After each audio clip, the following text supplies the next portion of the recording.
Thank you. Good morning, everyone. The Chief Justice is not able to join us this morning. It's uncertain at this moment whether he will ultimately participate in this case or not. If he does, he will obviously read the briefs and listen to the oral argument on our FTR system before participating in the deliberation of the case. Having said that, we are going to have argument today, obviously, on this platform. I'd ask all participants to mute your microphones if you are not speaking. That will facilitate our hearing today. And I would just point out to council that the way we have been doing this is that the judges, if they have a question, will raise their virtual hand so that you will see that they have an intention of asking a question. I will acknowledge them when there's an appropriate break. So if you see a hand go up, find a natural break and finish your thought, and then allow the judge to ask his or her question. Okay. With that having been said, the first case on our docket today is Toro Credit Company versus Zatunjian, and I believe that there is a substituted defendant now. It's Mark Zatunjian as trustee, is that correct? That is correct, Your Honor. Mark Zatunjian is the substitute trustee for the Newbar Realty Trust. Okay, thank you very much, counsel. Please introduce yourself and let us know if you would like to reserve any time for rebuttal. Justice Doria is going to be keeping time and will raise a marker at the 5-minute mark, 3-minute mark, 1-minute mark, and then when your time is up. All right. Thank you, Your Honor. William Fish for the appellants, and I would like to reserve 8 minutes for rebuttal, please. Very good.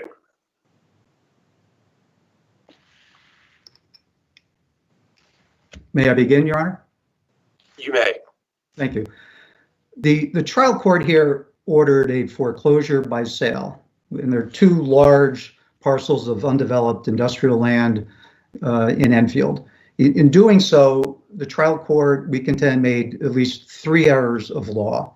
And as a result of these errors, the court abused its discretion when it did not order a strict foreclosure of just one of the 2 parcels. Parcel A, as the parties have been calling it. As found by the trial court, the appraisers for both parties valued parcel A at $950,000, and that was the larger of the 2 parcels. A strict foreclosure, therefore, of parcel A indisputably would have satisfied the debt in full. The debt, as found by the trial court, was slightly over $900,000, $902,000 to be more precise. What I intend to do this morning is summarize very briefly these 3 errors, summarize the facts, and then go into each of the 3 issues in greater detail. The first error that we contend that the trial court made is that it expressly considered matters that necessarily would have developed post-foreclosure. And in doing so, the court concluded that the plaintiff here faced a risk of a shortfall. Counsel, before you get too far into that part of the argument, I have a preliminary question for you. First of all, if the parcel A was $950,000, typically that would, and the debt was about $900,000, typically that would still be a foreclosure by sale because there was equity left in the $950,000, roughly $50,000 of equity. So why wouldn't that have been, even if your argument is correct, why wouldn't it have still been a sale of the parcel A rather than a strict foreclosure? Because, Your Honor, when that happens, when a sale happens where the values are, as Your Honor posited, it's because either a subsequent encumbrancer or the owner is seeking to protect that equity. Here, that was not the case. Here, there is a blanket mortgage with more than one parcel. This is more like the Amresco case, where because there was more than one parcel, by foreclosing by sale parcel A, it unnecessarily exposed the owner here to a deficiency. As this court has recognized, I'm sorry, your hand looks like it may be going up, Your Honor. Yeah, well, let me follow up on that. First, Oresco was an appellate court decision. Have we ever adopted the limited foreclosure doctrine that was articulated in Oresco? Not precisely. I do not believe this court has addressed that question, Your Honor. So it seems to me that when you have a blanket mortgage,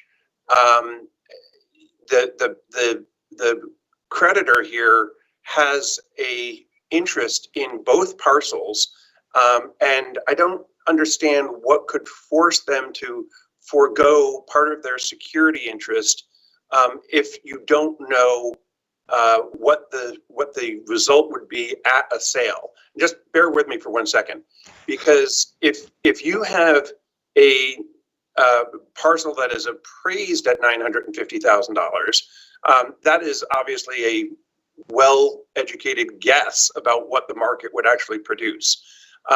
But the plaintiff here shouldn't. Why should the plaintiff here have to forego the second parcel if the first parcel would not actually yield all of the proceeds necessary to satisfy the debt? If you look at this first in the context of a strict foreclosure, Your Honor, there is no doubt that a strict foreclosure of a parcel worth $950,000 would fully satisfy the debt. So I start from that proposition. When that proposition, which I believe is indisputable, because when you do a strict foreclosure, the deficiency is determined not from a sale price, but from the fair market value. And this is an unusual case because normally you would have different opinions of fair market value. Here, that was not the case. They agreed to the dollar. So I start from that proposition, Your Honor. A strict foreclosure fully satisfies the debt. This court has held multiple times that in doing equity, a foreclosure court is supposed to consider not just the mortgagee, but the mortgagor and subsequent encumbrances. Here, we obviously do not have a subsequent encumbrancer, so it's mortgagor, mortgagee. In this context, by doing a foreclosure by sale, as this court and the appellate court have also recognized, it is far more likely that the sale price at the foreclosure sale will be less than the fair market value, because liquidation sales generally generate that. And so by doing a sale here, you exposed the defendant to a deficiency judgment potentially, while at the same time you did not, because strict foreclosure would have fully satisfied the debt, you did not expose the foreclosing plaintiff to a risk that it would not realize the value of what it was entitled to. And as this court has held, the foreclosing plaintiff, the mortgagee, is only entitled to the payment of its debt. And my final question is, given the practicalities here that it was relatively close, within $50,000, and that judgment was 2 years ago, should we take into consideration that interest and attorney's fees have continued to accrue, and that the dynamic might be different regardless of what the outcome of this case is? It has to go back for new findings of debt and value, correct? I disagree with that, Your Honors. I certainly understand that if the court rules in our favor and remands it to the trial court, this may be a do-over, for lack of a better word. Right? We're certainly well past the time where the appraisals would be current. And so you might get new appraisals, you might have new debt. My argument to this court is that if you reverse the trial court based on an abuse of discretion standard, which I believe exists here because of the errors of law, it should be remanded to the trial court with direction that it enter a judgment of strict foreclosure of parcel A. And that's because the only reason we are here is because Toro did not accept the strict foreclosure of parcel A, which again, indisputably would have paid it in full. And so we should not have to go through the do-over, if you will. If it does go back, I understand that is certainly one of the things that can happen. I would point out that although interest might accrue and fees might accrue, and we might argue against that, the values also might go up. In this case, the plaintiff's appraiser first appraised parcel A at $900,000, and then at trial came in at $950,000. So we actually had a small delta prior to the trial. Thank you. Justice Khan is next.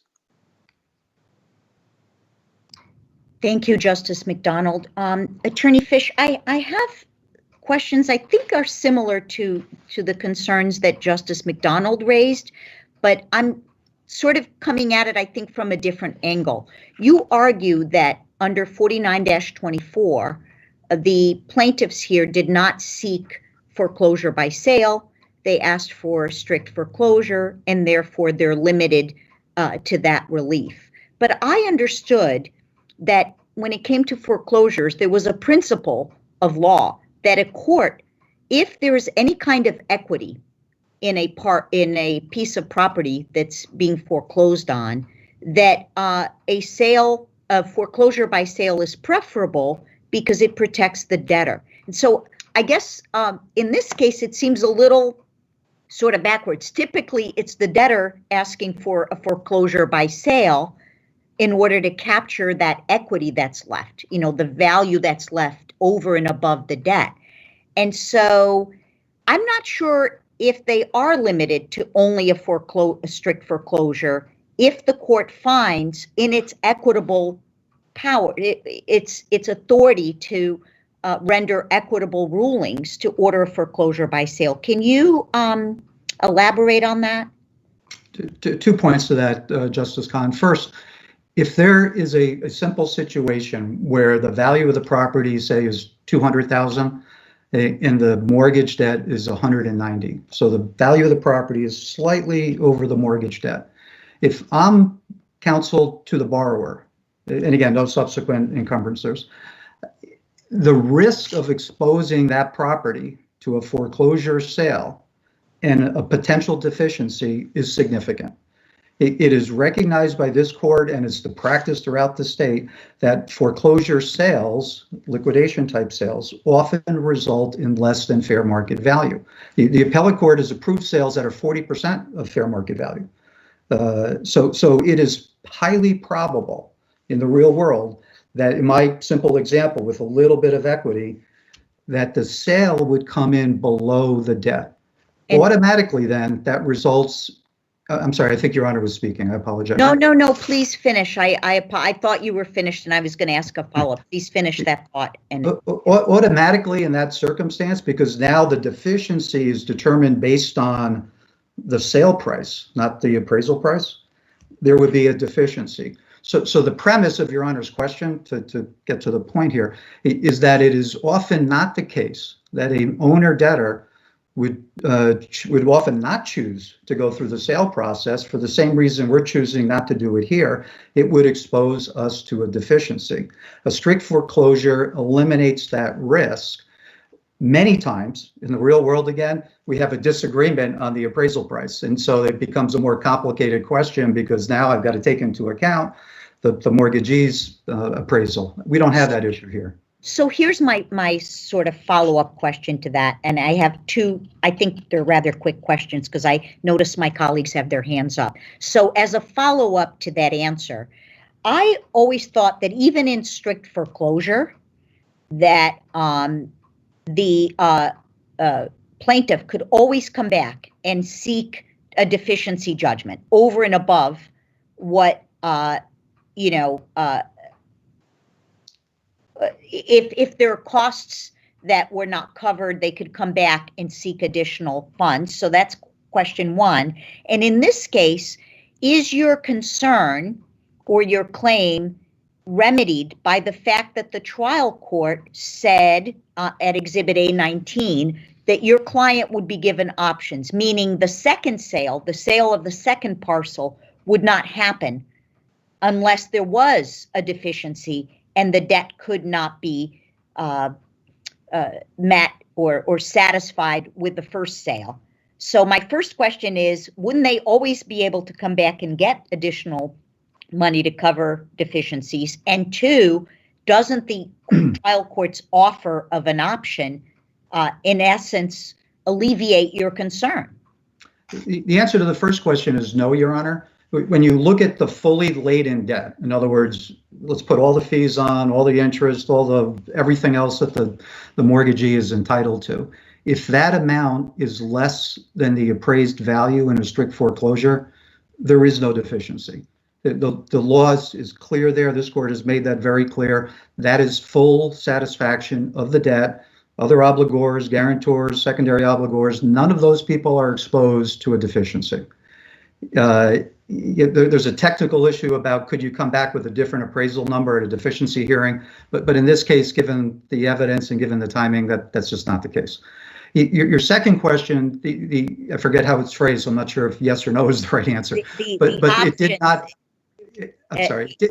Given that your client is given an option, the second sale wouldn't occur unless there's a deficiency. Doesn't that solve the concern? It does not, Your Honor. It does not, because let me give a simple example here. We know, because this court and the appellate court has said it, that foreclosure sales frequently come in less than the debt. So let me give a simple numeric example. Let's assume that the plaintiff in this case is the only one showing up at the sale, which is often the case. This is industrial land.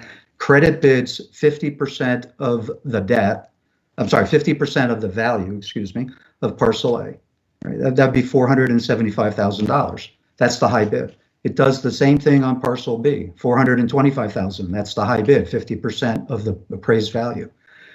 This court, the appellate court, has approved sales at that level, absent some unusual event regarding the sale. So under that scenario, the plaintiff comes in, credit bids half of the value for parcel A, half of the value for parcel B. When the dust settles, they have parcel A, they have parcel B, and they have a deficiency claim.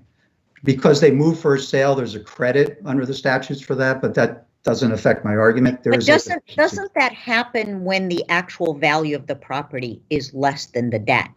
This doesn't seem to be the case here. But I understand, conceptually your argument, and I don't want to take up more time because I noticed two colleagues have their hands up. So if you want to comment on that, and then I'm going to yield back to Justice McDonald to call on the next justice. One quick comment, if I may. Yeah. If you look at what we had proposed, I'll call that scenario one. Strict foreclosure, parcel A, the plaintiff is indisputably satisfied in full under our law. That's scenario one. So plaintiff walks away with parcel A, we retain as the debtor parcel B, and we have no deficiency. If you go to my example that I just gave, where there's a foreclosure by sale, where the plaintiff bids a price that the appellate court has approved in the past as being a fair price. When the dust settles, plaintiff walks away with parcel A, plaintiff walks away with parcel B, and there's a deficiency. This court has made it very clear that in exercising its discretion, a trial court is supposed to protect not just the mortgagee, but the owner. And in my simple example, which is very, very likely and common, that did not happen because a foreclosure by strict foreclosure of parcel A would have given the plaintiff everything they were legally entitled to. Full satisfaction of the debt under our law. Justice Ecker. Good morning, Mr. Fish. So I have two questions. One is on the basic argument. I mean, I totally get what you're saying. We'll hear what Mr. Babin has to say in response, but your point has the virtue of simplicity in it, and maybe it's right under foreclosure law. The property's valued at $950,000. If the court finds that value to be $950,000, that's what it's worth, and you don't worry about. You do a strict foreclosure, and you don't worry about what it could be, quote, really worth. That's what you worry about in sale foreclosure. So I get that, and I look forward to hearing Mr. Babin's response. But what about the contractual provision? Does that change anything? Because Mr. Babin says it does, and the trial court said it sort of does. What's your response? Yeah, my response to that, Your Honor, is first let's look at Article 9. Because Article 9 has been recognized as important here. Is that the contract or the UCC? UCC Article 9. I'm sorry, UCC Article 9. Because UCC Article 9 makes a very clear distinction about how creditors, secured creditors, can select a remedy. And let me just read comment 2 from Article 9, 602, because it answers this question, then I'll elaborate. It says, with exceptions relating to good faith, diligence, reasonableness, and care, immediate parties as to themselves may vary provisions in an agreement. However, here's the point. However, in the context of rights and duties after default, our legal system traditionally has looked with suspicion on agreements that limit the debtor's rights and free the secured party of its duties. As stated in former section 9501, comment 4, no mortgage clause has ever been allowed to clog the equity of redemption. The context of default offers great opportunity for overreaching. The suspicious attitudes of the courts have been grounded in common sense. This section, like former section 95013, codifies this longstanding and deep-rooted attitude. Article 9, if you're going to do a strict foreclosure of personalty, you require under 9620 post-default consent, and that cannot be varied by agreement. And the reason you do that is because if we allowed the remedies section in the mortgage to control here, think about the things that could happen. First of all, I can pretty much assure this court that there would be many, many smart lawyers writing very detailed remedy sections in mortgages throughout the state, all of it in an attempt to tilt the scales in terms of how a court is supposed to exercise its discretion on this one issue, which is, should this be a strict foreclosure or should this be a foreclosure by sale? And inherently, that is an economic question. As this court has recognized, what we're talking about there is, what's the value of the property? What's the value of the amount of the debt? Is there a deficiency? Those are all economic considerations. So I mean, one other way of putting the point, I guess, is that considerations of public policy and as embedded in our statutory scheme doesn't allow for contractual provisions to change the legal arrangement in terms of a remedy. At least I sort of take that to be what you're saying. Yes. The second question is this. So just looking at the numbers in the per diem and so forth, we've probably got another $110,000 or so in interest over the last 2 years. And I don't know what Mr. Babbitt's attorney's fees are. But let's say, just for the sake of argument, that it's another $100,000. So we've got a couple $100,000, and I'm not making any forecast in that regard, or giving it, it could be anything. I'm just throwing a number out there. So we've got $200,000, let's say, of additional. We're over the 950. You win. This is all hypothetical. The case goes back, and the parcel A isn't enough to satisfy the debt. So you're actually in, theoretically, now we need a sale, at least of the second, property, and you've gained nothing and maybe lost something, a couple $100,000 by this exercise. So my question is there any, in divorce cases, there's Sunbury against Sunbury, and there's cases where say you go back to the original date of judgment. I'm not sure that applies here, or would, but I'm not sure that's before the court. Maybe that's the next case. I don't want to waste your time if it is. I've already done that enough. But could you just comment briefly on that? If it's the next case, tell me. If that's fine. First of all, we also don't know, if we went back and did all those additions, what the property was worth, because the property could go up in value too. Fair enough. Which could be more than everything else that Your Honor just posited. There are also precedent out there that if a defendant tells a plaintiff, we hereby stipulate to strict foreclosure, and the plaintiff doesn't take it, the entitlement to interest does not continue, because I'm offering as the defendant to say, take the collateral. So there are a lot of issues there. As I said to Justice McDonald's question, I think in this case, given in my mind the fact that the trial court clearly took into account post-foreclosure events, just focus on that for a second, insurance, taxes, what the property might sell for, marketing expenses, all these things. All right, Mr. Fish, I don't want to cut you off, except for your time is low. I know Justice Doria has a question, and you've thoroughly answered my question, so thank you. Thank you. I didn't realize the hand was up, Your Honor. I apologize. Justice Doria. Yeah, and your time is up, but I'm going to ask this question, and Justice McDonald can decide whether he wants to give Mr. Babin a little extra time. So I don't hear you making the argument, though, straight up that the provision in the contract that if we construe it to say that they bargained for foreclosure by sale violates the public policy of the state.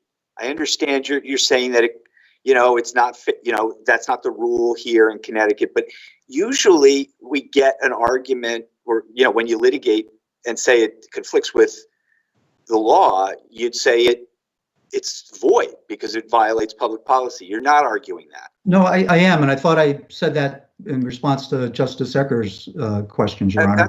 That's what I want. I mean, I don't see that in your brief. It may not have been in the brief that way, but it is our position. It was our position to the trial court that this result, in other words, the remedy election, which I also don't think that the plaintiff is reading it properly, but put that aside for the moment. Yeah. The remedy election in this mortgage, the selection of the remedy, gives the mortgagee too much power. It is against the public policy of the state of Connecticut. It impinges on the discretion of the trial court in answering the question about foreclosure by sale or strict foreclosure. And what's the best case for that? Because usually you can bargain around. Statutes can be bargained around, in lots of contexts. And so, go ahead. They can, Your Honor, but I have looked high and low. And there are no foreclosure-related cases in Connecticut that address this issue one way or the other. It's a blank slate, which is why in Mr. Babin's brief, he talks about contract issues generally. In my response to Justice Ecker, I made the point about Article 9, because by analogy, that very much applies here. Part 6 of Article 9 is all about enforcement of remedies. And it's a very detailed section. 9602 imposes detailed limits on the rights of parties not to vary by agreement all these provisions in order to protect people. That embodies the public policy of the state of Connecticut. And as Justice Peters said in New England Savings Bank v. Lopez, it is appropriate to look to Article 9 in order to inform real property law. So my argument here is the same. If you allow mortgagees to put into their mortgage issues that are controlling, just think what that would do to the trial court. If I had a simple case where the value of the property was $400,000 and the debt was $200,000, and the mortgage says, mortgagee, I have the right to a strict foreclosure. Is that controlling? I mean, we have $200,000 of equity in that property. The subsequent encumbrancer or the debt or the owner are asking for foreclosure by sale, to Justice Kahn's point, to protect themselves. It can't be the law that a mortgagee can override that discretion. Okay, well, let's see what Mr. Babin says, and maybe we'll take this up in rebuttal. Thank you. Thank you. Justice Doria, how many minutes over was that?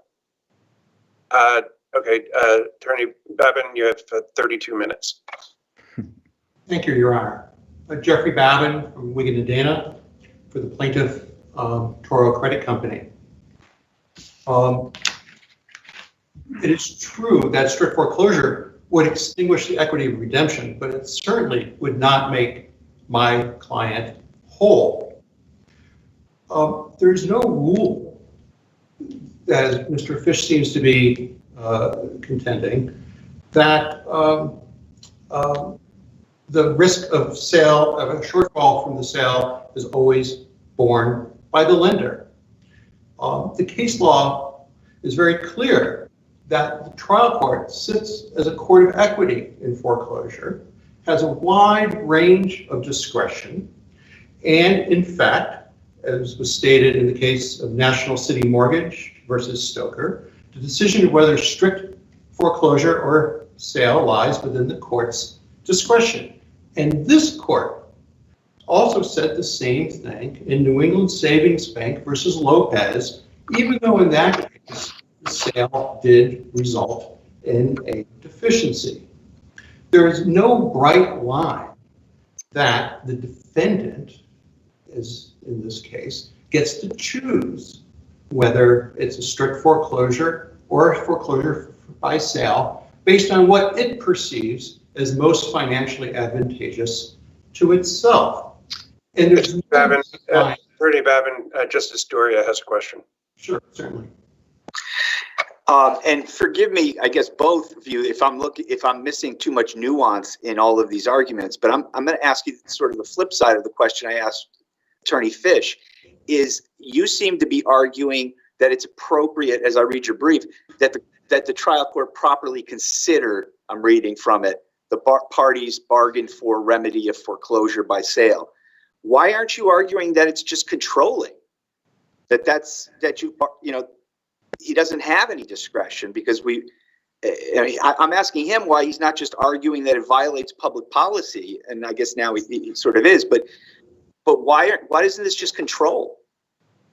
Certainly, and the provision that the parties contractually agree to, and it has to, well, first let me remind the court that these were two sophisticated counsel parties negotiating a deal. This is not a residential foreclosure. Toro is the major New England distributor for turf products, and this note was one part of a series of 6 notes of a $14 million restructuring, which a complex structured transaction between sophisticated business entities, with Toro being controlled by the Zaytugin family, who pledged a variety of properties for 6 different notes and paid off most of those notes except for this one. That was part of a deal to strengthen the relationship between the two and keep the distributor strong. So yes, the parties in this context that the court can take into account,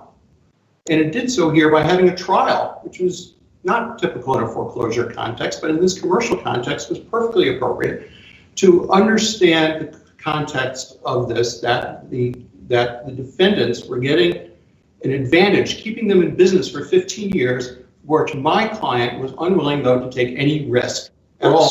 Okay, so let me just interrupt you there, because I mean, the fact that you're not arguing that it's just governing, end of story, it's equitable, and maybe that's appropriate. I'm not trying to make your argument for you. Tells me that there are situations where you would say that a foreclosure by sale was not appropriate, even though you bargained for it, and the court shouldn't order it. What's an example of something like that, where you would say, yeah, we bargained for it, but the court was right not to order it? Mm-hmm. Well, an example is not coming immediately to mind. What I do know is on this record, Judge Sicilian understood that Toro, which put a lot of money, Toro put a lot of money into the defendant's business, would end up risking not being made whole. Now, there may be other circumstances where that isn't the case, and there may be some perception of unfairness. I think this case really turns on the fact that there's wide discretion.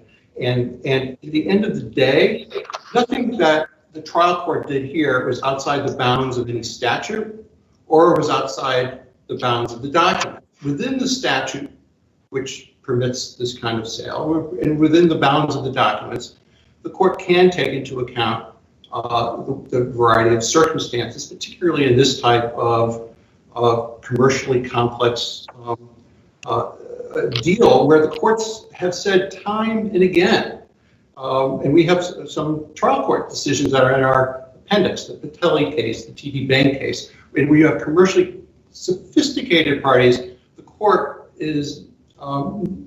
can take all those circumstances into account, and that is what was done here. There may be other circumstances, I can't think of an example right now, but what the court did here, in fact, gave the defendants an unusual amount of control over trying to ensure that the interests are balanced. That was not in the contract either, and we agree that the court is allowed to take into account, but it's not necessarily controlling.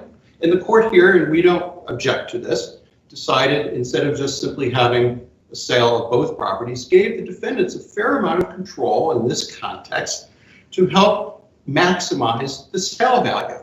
So it took into account the defendants' concerns and allowed the defendants, who themselves had been trying to market this vacant, undeveloped land before the foreclosure and had been trying to market it as one contiguous parcel in an industrial area where there is demand for warehouses like Amazon warehouses, distribution centers, and asked the parties, which would have been done if this appeal hadn't been taken, would have been done by now, asked the parties to come up with a joint plan and gave them a considerable amount of discretion as to whether it's going to be one or the other parcel or both, as they had been trying to do themselves in advance. So we don't deny the discretion. In fact, it's Mr. Fish's client who's trying to deny the trial court the discretion. It's the defendant's position that the court can never take circumstances into account. The argument that Mr. Fish has made is that you can never look at the bargain for terms in a commercially sophisticated transaction that both sides settled on, that it's a mechanical exercise, that there's no room for judging, as Judge Sicilian did here. Now, the leading Connecticut foreclosure treatise, Connecticut Foreclosures, which is cited in our brief, specifically says that in a context of contiguous parcels like this, there is discretion to sell together or separately. Judge Sicilian took that page right out of that playbook. The Ambresco case that Mr. Fish relies on is a case that neither side asked for a sale. So it's not this type of situation. It was where there were 5 parcels, non-contiguous, and I'll just finish this thought. I see there's some hands up. 5 parcels, non-contiguous, and the court ordered strict foreclosure of 2 of them, and the lender said, no, I'm entitled to strict foreclosure of all 5. The contract says 5 parcels, and the court says, well, we can modify that as a matter of equity so that there's not a windfall. And that's the court here. And here, of course, we avoided that by raising the sale option, and the court adopted that sale option. So Ambresco talks about wide equitable discretion. That is true, but it's a different situation here, which we avoided, and Judge Sicilian avoided through his equitable disposition of this case. Thank you, Justice Ecker.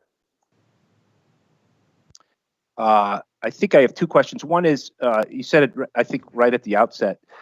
Good morning, by the way, Mr. Babin.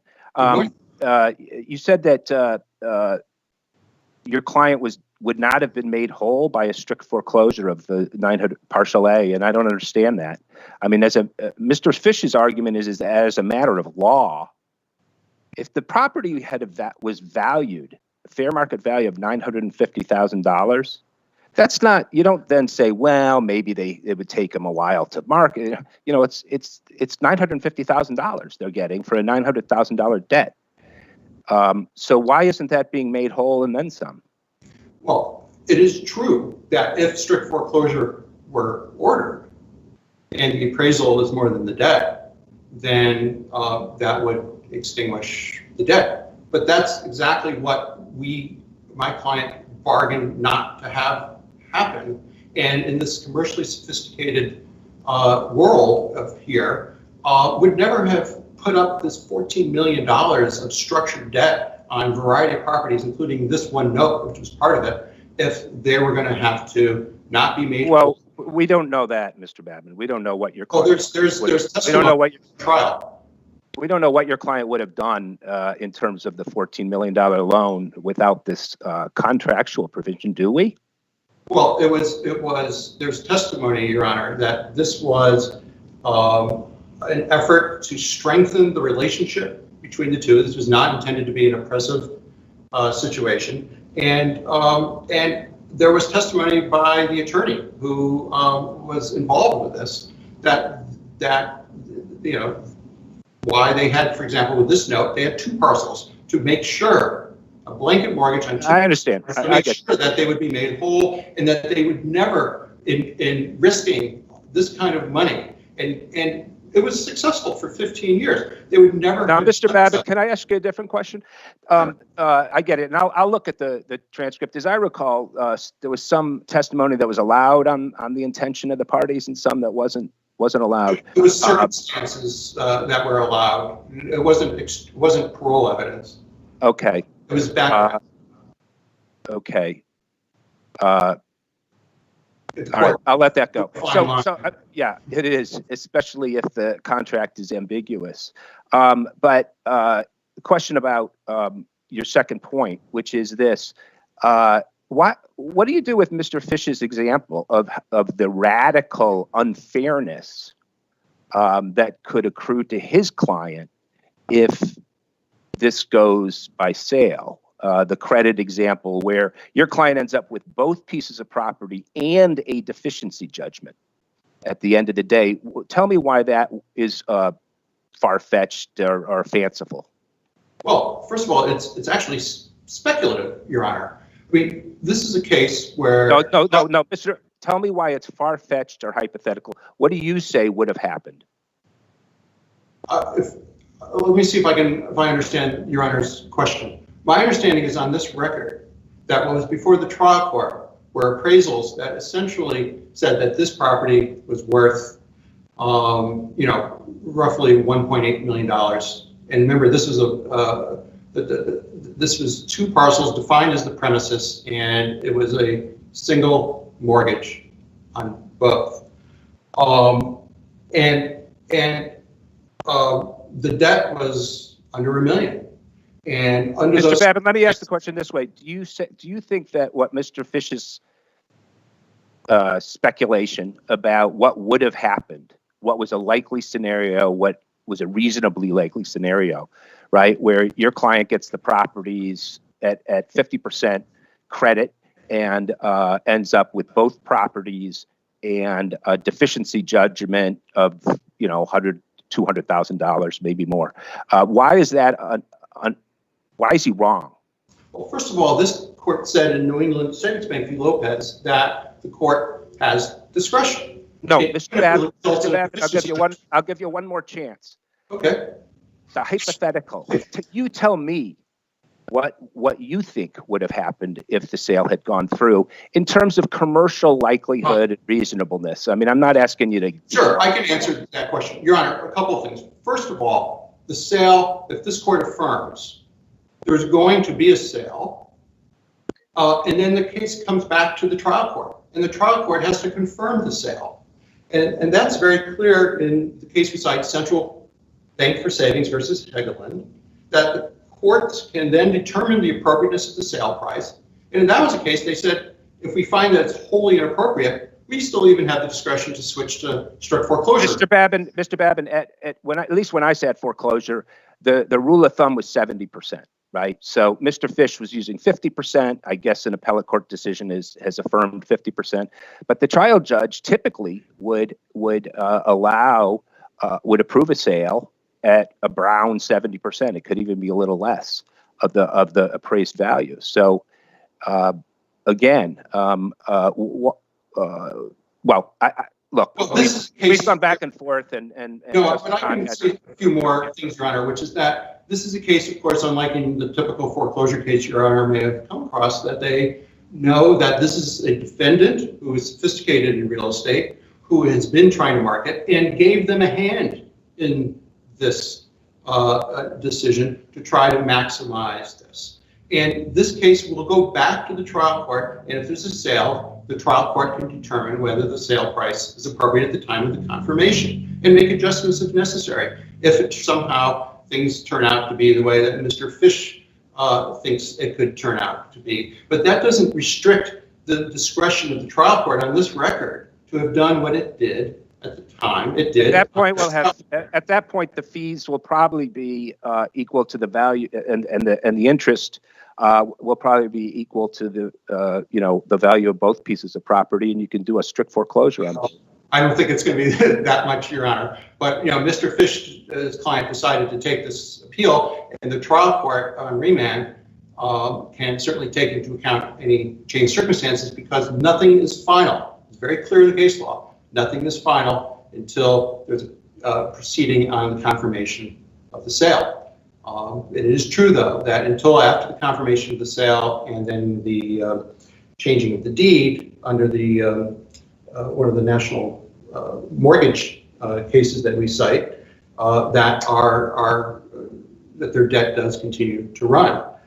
But you know, this was a case where the courts can take into account the fact that there may be a shortfall from strict foreclosure, and could take into account the fact that that's something that Toro made very clear that it was not willing to do anything to enter into this kind of transaction without being made whole, to take into account the sophistication of the parties. Counsel, let me ask you a question. The Oresco opinion from the appellate court was in 2001, I think.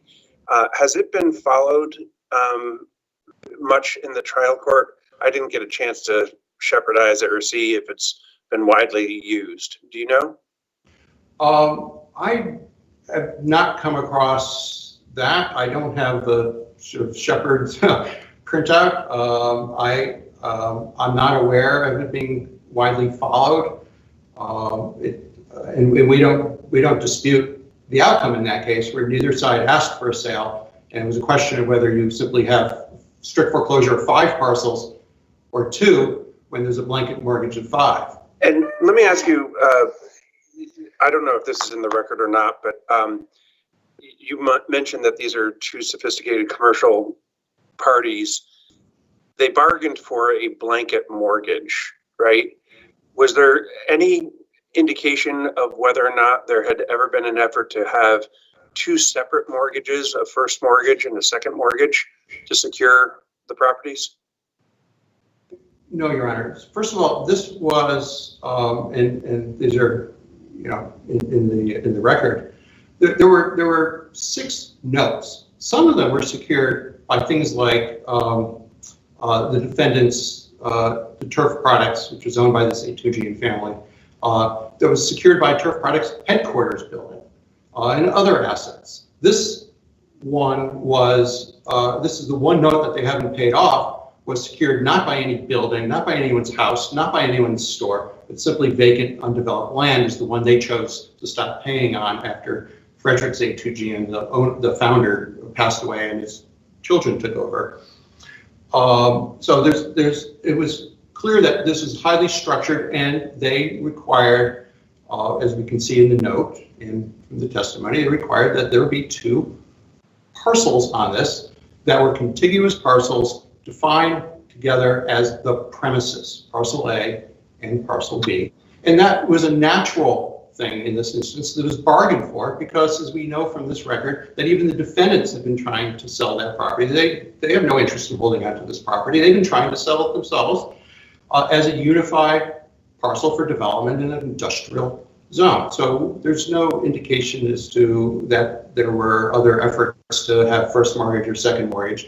And the trial court here handled that in an appropriate way, just exactly as the Connecticut foreclosure treatises provide, and giving them, again, an unusual amount of control and discretion here as to how this is going to be marketed. Well, on that point, I've just never heard of a trial court giving that authority or option to the litigants.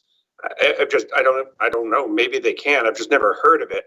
But I guess normally, to guard against what Attorney Fish has identified as a potential problem, the trial court, I guess, could have ordered a sale of the first parcel, and if that type of gamesmanship was being undertaken by your client, could either confirm that or not before making a determination about whether to proceed with a sale on the second parcel. Is that not correct? But that's exactly what the trial court here did. And well, but they gave it that option sort of to the parties, didn't it? Yes, it allowed to maximize the value and allow the defendants here who have an intimate understanding of the market here to decide whether to market them together or to market one at a time, and to choose which one. So that was all to the defendant's benefit, which actually goes beyond the four corners of the document, but it shows the wide equitable discretion of the court to take into account the particular circumstances of this one case. It wouldn't necessarily apply to your average homeowner's residential foreclosure, where and even there. So, for example, Bank of America, expects that there is going to be lots of strict foreclosures. It's going to have to hold these it's going to end up taking ownership of these properties and having to turn them around. That's not what Toro wanted. That is what Toro. Justice Kahn has a question. Oh, certainly. Thank you. Thank you, Justice McDonald. Attorney Babin, my question is, when I look at the trial court's opinion at A19 or page 11, the conclusion paragraph, where the court gives the defendants the option to sell, to either put both up for sale or sell one first to satisfy the debt. Is that a real option in a sense when you consider the trial court's finding at A11 of the appendix or page 3 that the court seemed to find, based on one of the experts, that together the property is worth $1.9 million. So if a defendant is faced with the option of either putting the properties up sequentially or one or together, why wouldn't they then be forced to put them up together? Is that a real choice when they can get more money, presumably, if they market them together as opposed to separately? So it's sort of the flip side of the question I asked your opponent. Is that a real option? Yes, we believe it is, Your Honor, and it was within the court's wide discretion. So on this record, parcel A, as Mr. Fish has pointed out, was worth slightly more under the appraisal than what was the total debt at the time. So if they wanted to take their chances and just have parcel A sold first, and it given the market for this type of land in the Enfield area pays off, and they have lots of contacts, the defendants in the area. They can interest people in this bid. It's not like your typical residential foreclosure. It may be enough, and then they can keep the second parcel and sell it however they want, or develop it themselves if they wanted at that point. But when the party's experts affirmatively say, look, if you market them together, they're worth more, why would the defendants not want to maximize the value of the property, particularly when they have substantial equity in it? Sure. It could be sold for its value marketed together. I understand your point, but then that places the risk entirely on them, and it doesn't seem to make sense that they would then, seek to sell only one if they could get more money selling them together. Well, they're walking away potentially from. Sure. Well, first of all, it's okay in the foreclosure world for there to be some risk in this kind of transaction for the defendants, but in fact, the defendants there was conflicting evidence in terms of being sold together or separate, and the evidence was that the defendants themselves have been trying to sell it together as a unified parcel before this foreclosure action, and in fact there was some discussion of a settlement offer where they agreed to try and sell it together but split proceeds 50-50, which was not acceptable, and was not required to be accepted, despite the defendant's argument that it had to be accepted. But the defendant's own appraisers said that the plaintiff's appraiser said that there would be extra value in marketing them together. The defendant's appraisers said something opposite, said that it wouldn't make a difference whether they were sold separately or together. And Judge Sicilian noted that difference between the defendant's own appraiser at trial and the defendant's own conduct in trying to sell them together, which is why at the end of the day didn't give much credibility to the defendant's witnesses, and said that we're just going to let the defendants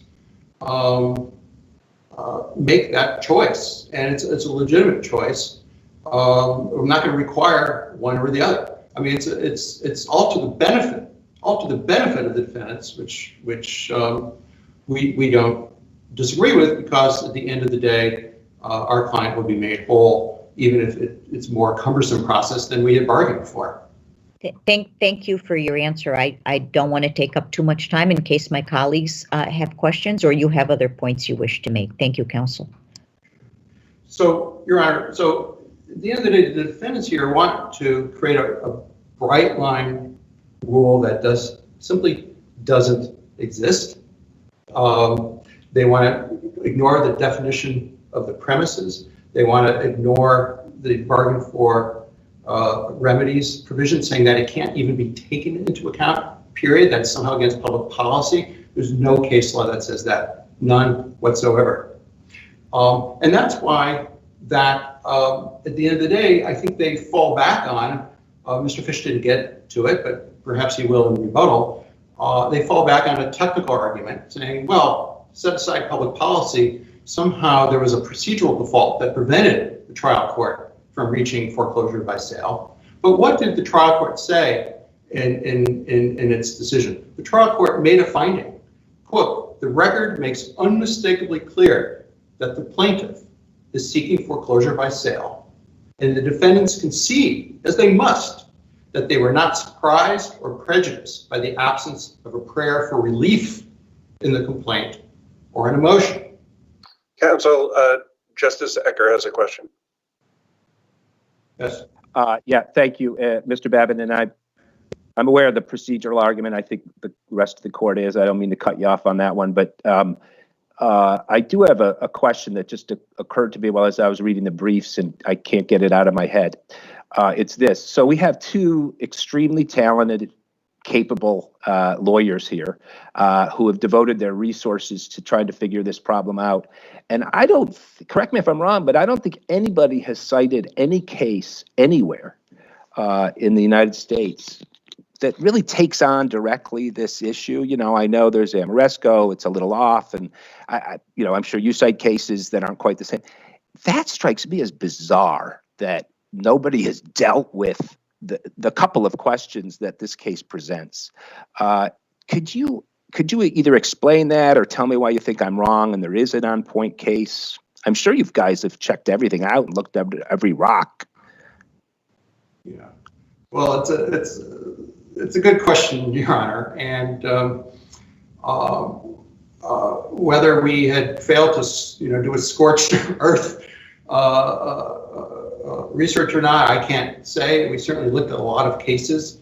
We tended to look at Connecticut cases in this context. We thought that they were sufficient. Perhaps there's cases elsewhere that we just simply haven't uncovered and I apologize if they're out there and we didn't uncover them. I do know that this court in New England Savings v. Lopez was very clear that the courts do have discretion in terms of sale or foreclosure, even if the sale results in a deficiency judgment, in the wide equitable discretion where the court gets to decide whether it's strict foreclosure or for sale. Do I have a specific site that's exactly on all fours in this sense? Perhaps not. Perhaps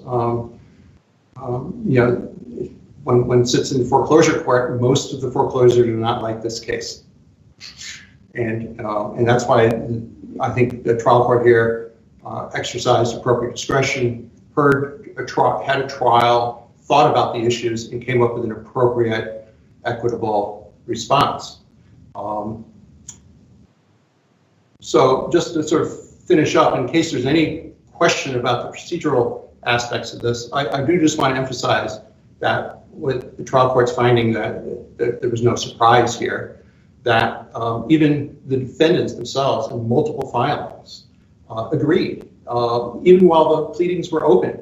In our Appellee's Appendix at page 10, defendants filed something that said the sole issue to be determined at trial is whether a judgment of strict foreclosure should be ordered or whether plaintiffs entitled to foreclosure by sale. And then on page 11 of our Appellee's Appendix, again in another pleading, the the defendants agreed that all that remains for the court to decide is valuation and the type of foreclosure to be ordered. And when trial itself began, Mr. Fish stated to Judge Sicilian in the transcript on page 30 of our appellee's appendix that the defendant's counsel says that they're not going to make a huge deal out of the fact that the complaint only mentioned strict foreclosure. They only made a huge deal out of it in their post-trial brief, which is really too late. But even then, in their post-trial brief, they make this technical argument after they saw how the trial went. They conceded that the issue was not a surprise. And that's why Judge Sicilian says that they had to concede that they were not surprised, that it was unmistakably clear on this record. And therefore, the fact that there wasn't a document that said motion for sale is just that it would have been redundant. It was clear as can be by all the filings in this case that that was the issue, and that's why there was a trial and a decision. So the only other thing I'll mention, Your Honor, is that Mr. Fisher mentions Article 9. That comes out of the blue, not in his brief, and it only refers to personal property. Article 9 has nothing to do with this case, and we were not given an opportunity to brief it. But that has nothing to do with Article 9 is personal property. So with that, Your Honor, we believe that judgment should be affirmed. Thank you, Your Honors. Thank you. Attorney Fish. Thank you, Your Honor. Justice Ecker, first to your last question. The reason I think we can't find cases on this are two. One, the parties here agreed on the appraisal price. That's unusual. Usually there's a dispute about the value of the property. Second, in my experience, when you have a fact situation like this, where the parcel is worth more than the debt and the owner, and there are no subsequent encumbrances, is not seeking a sale, a strict foreclosure is what happens. So the fact pattern that we have here is unique, both because of the agreement and because of Judge Sicilian's ruling. And that relates to Justice Dioria, your question about an example. If we change the facts slightly here and say we only have parcel A, so there's one parcel worth $950,000, one debt of $900,000. My advice to my client, because I agree with Justice Ecker, that it's very likely that a sale of 70% or even less will be approved by the court, and there will therefore be a deficiency if you do a foreclosure by sale. My advice to a debtor owner in that position would be, do not seek a sale. It is not likely that you will get equity. I know trial courts counsel individual debtors of this risk, because if you seek a sale, I'll give it to you, but if the sale price is less than the debt, you will have a deficiency. Newbar Realty Trust is not a single asset entity, and therefore it would be exposed to a deficiency. So if you factor in the remedy language, and you as a trial judge now have to say, okay, the owner is not moving for a sale. There's $50,000 of equity in this property, almost worth $1 million. Is it appropriate to order a sale, expose the defendant owner to the risk of a deficiency when we know under Connecticut strict foreclosure law, a strict foreclosure absolutely indisputably pays the plaintiff in full? Thank you, counsel. There are a couple of questions. Justice Mullins.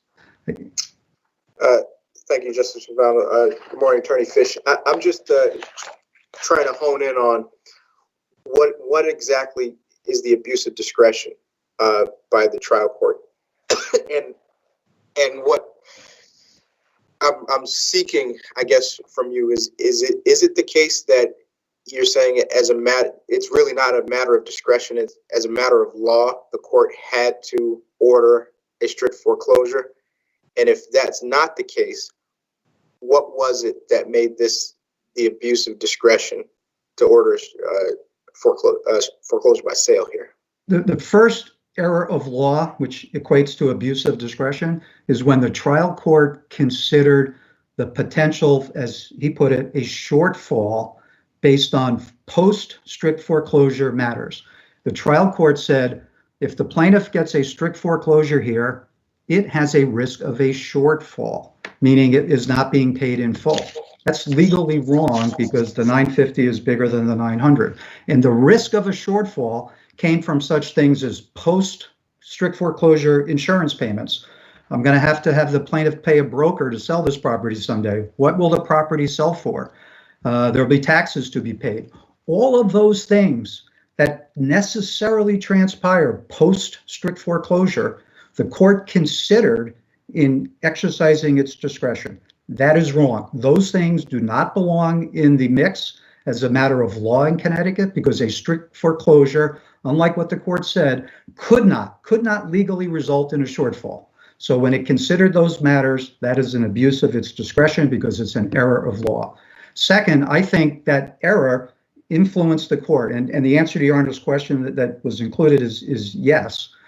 When you have facts like this, where the value of the property is more than the debt, and the owner, again, no subsequent encumbrancer, and the owner is not seeking a sale to expose the owner to a deficiency. And to Justice Ecker's point, it's the risk of that. It's not my speculation as to what might happen. It's the risk of that.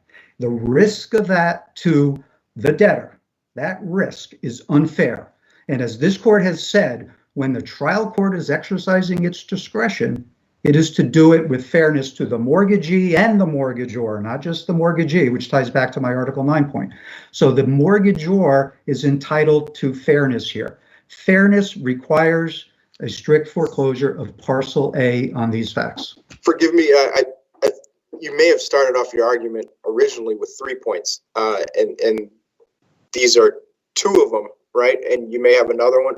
But before you go there, I just want to ask if it matters that the facts here, which kind of, we have this parcel B also. So does it matter that the court could be considering that, you know, if there's a sale of parcel A and there's a shortfall, you still have parcel B to sell, which would definitely cover whatever debt that there is. Does that matter to put that in the mix? It does not, Your Honor, because when the court was talking about a shortfall, it was not talking about a shortfall in the context of a foreclosure by sale. It was talking about a shortfall if he granted a strict foreclosure of parcel A to the mortgagee. And the shortfall that the court is positing would have been to the mortgagee post strict foreclosure. So it's a different question. And my third error that I claim is by including the remedy section, the selection of remedy as part of the mix. That was inappropriate for the reasons I've already articulated. And I think the example I gave to Justice Dioria is very apt, because if you posit a simple case, again, with a $950,000 property and a $900,000 debt, the idea that the mortgagee can dictate or have some weight in front of the court by saying, we bargained for a foreclosure by sale, to me is absolutely wrong. They did that pre-default. They did that and it'll appear in many, many mortgages, and it impinges upon the discretion of the court. I would also note that Mr. Babin said that the plaintiff here did not consider a strict foreclosure. I find that to be inappropriate, not as his comment, but in terms of a factual statement, because the law in Connecticut is we are a title theory state. Strict foreclosure, as the appellate court has said more than 3 or 4 times, is the norm.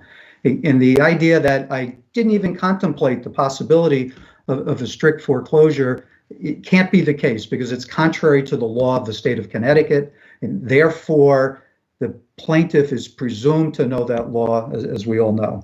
I would leave the court again. Counsel, there are still a couple of questions, and your time is almost up. The problem I'm having is that these are sophisticated commercial parties, and your client could have bargained for a marshaling of remedies provision in the document, in the mortgage, but it didn't. Why does your client get to marshal remedies now when it didn't bargain for that originally?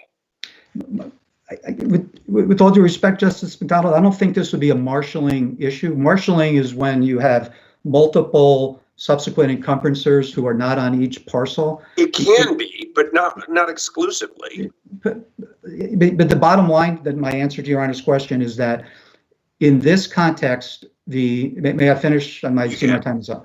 In this context, the parties, let me start again, Your Honor. First of all, the remedy section is inartfully drafted, and I don't concede it says what plaintiff suggests it says. It talks about a power of sale, and as Toro states in its brief, it gave Toro the right to sell the property. So we don't have a power of sale in Connecticut, obviously. So the language, first of all, I don't think says what the plaintiff says it says. The second point is that in Connecticut, that provision should not override the discretion that the trial court has to select the remedy.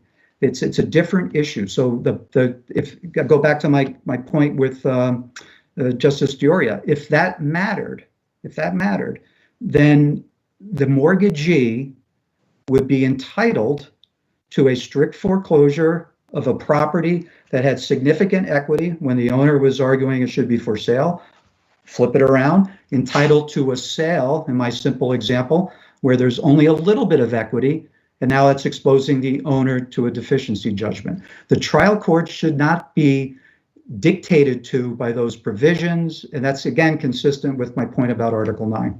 And I totally understood your argument about what potentially could happen with lowballing at a sale, but it is speculative. It's just as speculative as suggesting that if it went to sale, it would get $1.2 million, and your client would get $250,000 back because of a hot real estate market. Why is that any less speculative?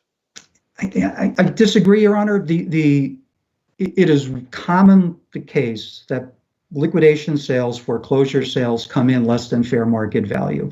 So it's the risk of that. I'm sorry, counsel, but this is 33 acres of undeveloped land. That's not your common foreclosure sale. This isn't a house in Waterbury that you're going to get some investor who's looking to buy and flip. That's not what this market is. We don't know that, Your Honor, and I don't disagree with the court on that point, that it may be that the only one who shows up to bid is the plaintiff.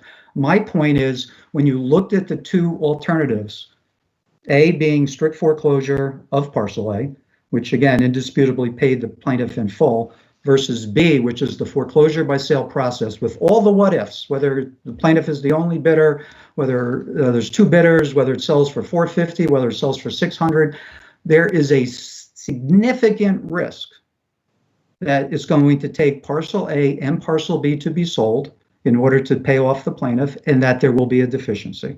That risk is my point. It's not the certainty of it, it's the risk of it measured against, or balanced against, better said, the certainty that the mortgagee would be paid in full in a strict foreclosure of parcel A.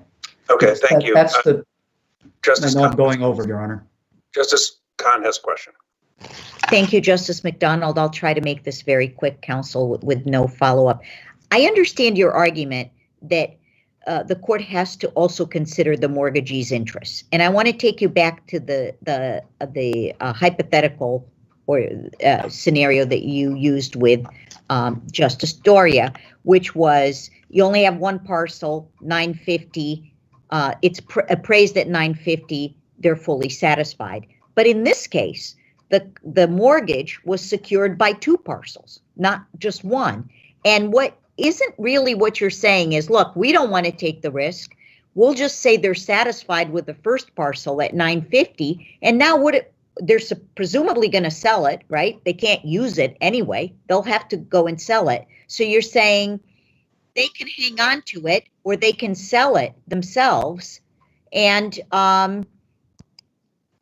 aren't they the ones that then incur the loss? So my point is the court's looking at a mortgage that's secured by two parcels. And yes, the appraised value on its face meets the debt. But it sounds like the court, if you're right, that if it was a foreclosure by sale, it would sell at a much lower value, then how are the mortgagor's interests protected when they secured a mortgage with two parcels, not one?